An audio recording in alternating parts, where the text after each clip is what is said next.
Hello again, college football fans. It is Wednesday, November 22nd, the week leading up to the Iron Bowl, the greatest rivalry in the history of sports all over the world. I don't care if we're talking about soccer in the old country. I don't care if we're talking about the Yankees and the Red Sox in baseball. I don't care if we're talking about the Lakers and the Celtics in the NBA. I don't care if we're talking about Ohio State, Michigan. Ohio State, Michigan is caca compared to the Iron Bowl. You heard it here first, folks. I don't care that they're ranked 2 and 3 or whatever and all of the national title implications. It's caca compared to the Iron Bowl. Nothing beats the Iron Bowl, okay?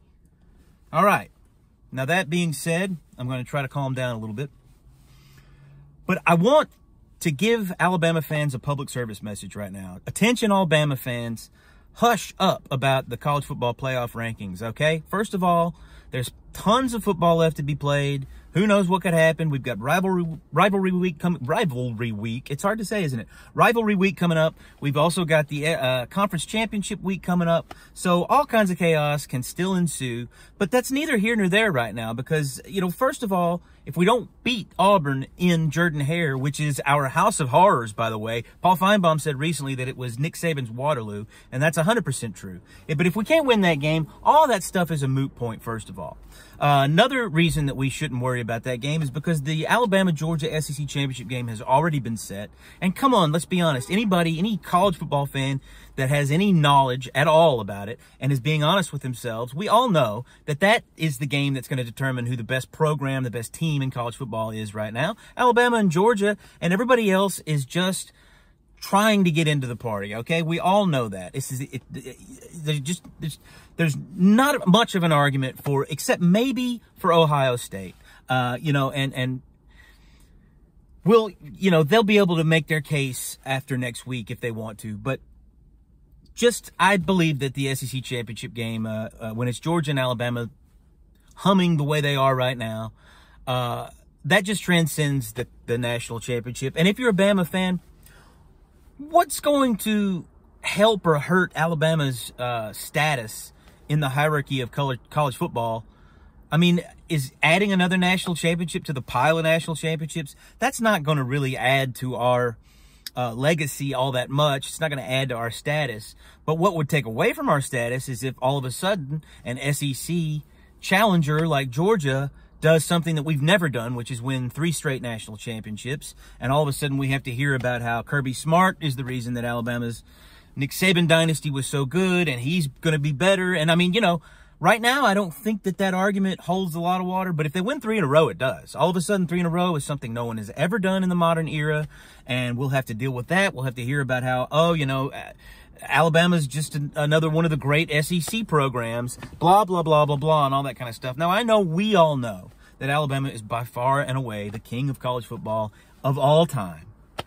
But we have to deal with these talking heads. We have to deal with these narratives that come around every few years. When there's a new challenger to the throne. And right now, we have been firmly planted on the throne since 2009. And, Georgia has edged us off a little bit. They've edged us off the peak. We're having to share the peak with them right now. But if they win another national championship 3 in a row, then we are off the peak. And we're down there with Ohio State and other teams trying to, make our case as to why we should be in the picture with Georgia. But it'll be pointless after something like that happens. But first of all, we're trying to do something that we haven't done in my entire life, which is beat Auburn 4 years in a row. In 1981, a Bear Bryant-led Alabama team completed a 9-game winning streak against those Lee County Tigers over there. And we have not done that since. Obviously 9 years, but we can't get more than 3. Gene Stallings got 3 in the early 90s, and then of course Nick Saban got 3 a few years ago. That was ended in Jordan-Hare by Jared Stidham-led Auburn Tigers. Gus Malzahn, of course, was the coach, and that was the day that Jalen Hurts broke my heart for the last time. But that's neither here nor there. It is a new day, it is a new year, and it is a new chance for Alabama to go in there and get 4 in a row for the first time in my life against the Auburn Tigers. And I feel a little bit differently. Now, obviously, I'm terrified of Jordan-Hare. It is the house of horrors. Nothing, no bad luck finds us like it finds us in Jordan-Hare. Hugh Freeze scares me, obviously, because of his history of success over Nick Saban's Alabama squads. But I will say that this is probably the healthiest that an Alabama team has been going into Jordan-Hare since maybe 2015. I don't know for sure. I haven't looked up any of the news articles leading up to that game or anything like that. But it seems like we were pretty healthy going into the postseason that year.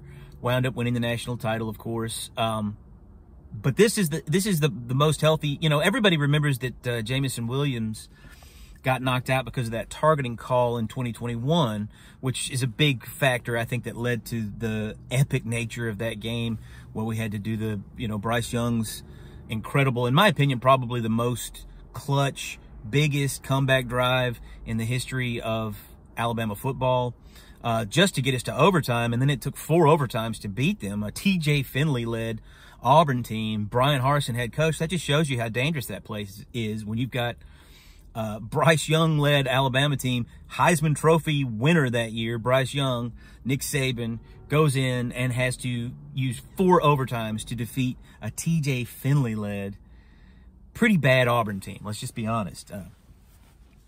That just shows you the mojo that's going on there in Jordan-Hare.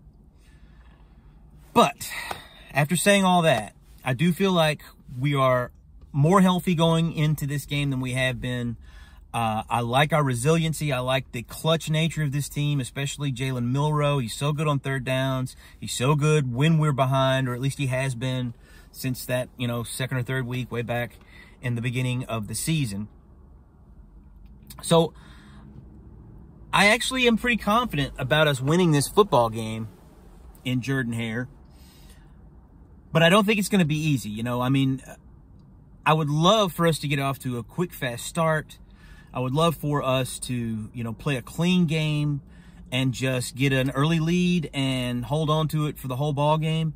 But, you know, we had all those problems with the false start penalties and the upfront protections with the offensive line earlier in the season. And if there is a time and a place where that is going to pop up again, it's going to be this week in Auburn. And so I expect that to happen. I expect for us to have a slow start. I expect for us to struggle to score early on in the game. But we've been a second-half team all year long. As much as I can remember an Alabama team under Nick Saban being just not a different team, but just much more strong, especially on defense in the second half, and a clamping down on offensive teams. So I feel like what's going to happen in this game is we are going to come out slow, and I think that Hugh Freeze is going to have, obviously, his team amped up. And let me say this, if he is a mad genius, looking like the worst team in America and losing to New Mexico State the week before the Iron Bowl would be the most brilliant strategy that anyone could devise coming into this game. And if they wind up winning, we'll know that he is a mad genius and that he did do that on purpose. You know, I know that's ridiculous, but I don't discredit any of these guys' deviance when it comes to game planning for these kind of games, because I mean, you know, they're already bowl eligible, right? You know, a win over New Mexico State is not going to help their standing all that much, but a win over Alabama certainly would. And I mean, it would more than just salvage the season. It would make this season legendary for Auburn if he could pull this one off.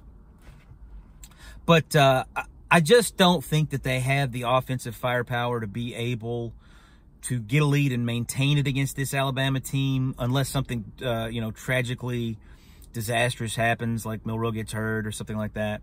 But I see this game, you know, I see Auburn leading 14-10 at the half, and then I don't think they're going to score another point. And I think that Alabama will get their act together in the second half, and the defense will clamp down on Auburn's offense. And I think we'll score 21 unanswered in the second half, and we'll win this ball game 31-14, and we will complete the 4-year streak over the Auburn Tigers for the first time in my life. And then we've got that epic SEC championship to look forward to. So everybody, Be on the lookout for upsets. It's everybody's rivalry week, and you know, you got the Civil War, you got the Egg Bowl, and so much more is left in this college football season, even though we're getting down to the nitty-gritty. And like I said earlier, don't worry about college football playoffs. We got bigger fish to fry in terms of the legacy of Alabama football coming up, and I know we're all going to enjoy it. And everyone have a happy Thanksgiving. Thanks for watching.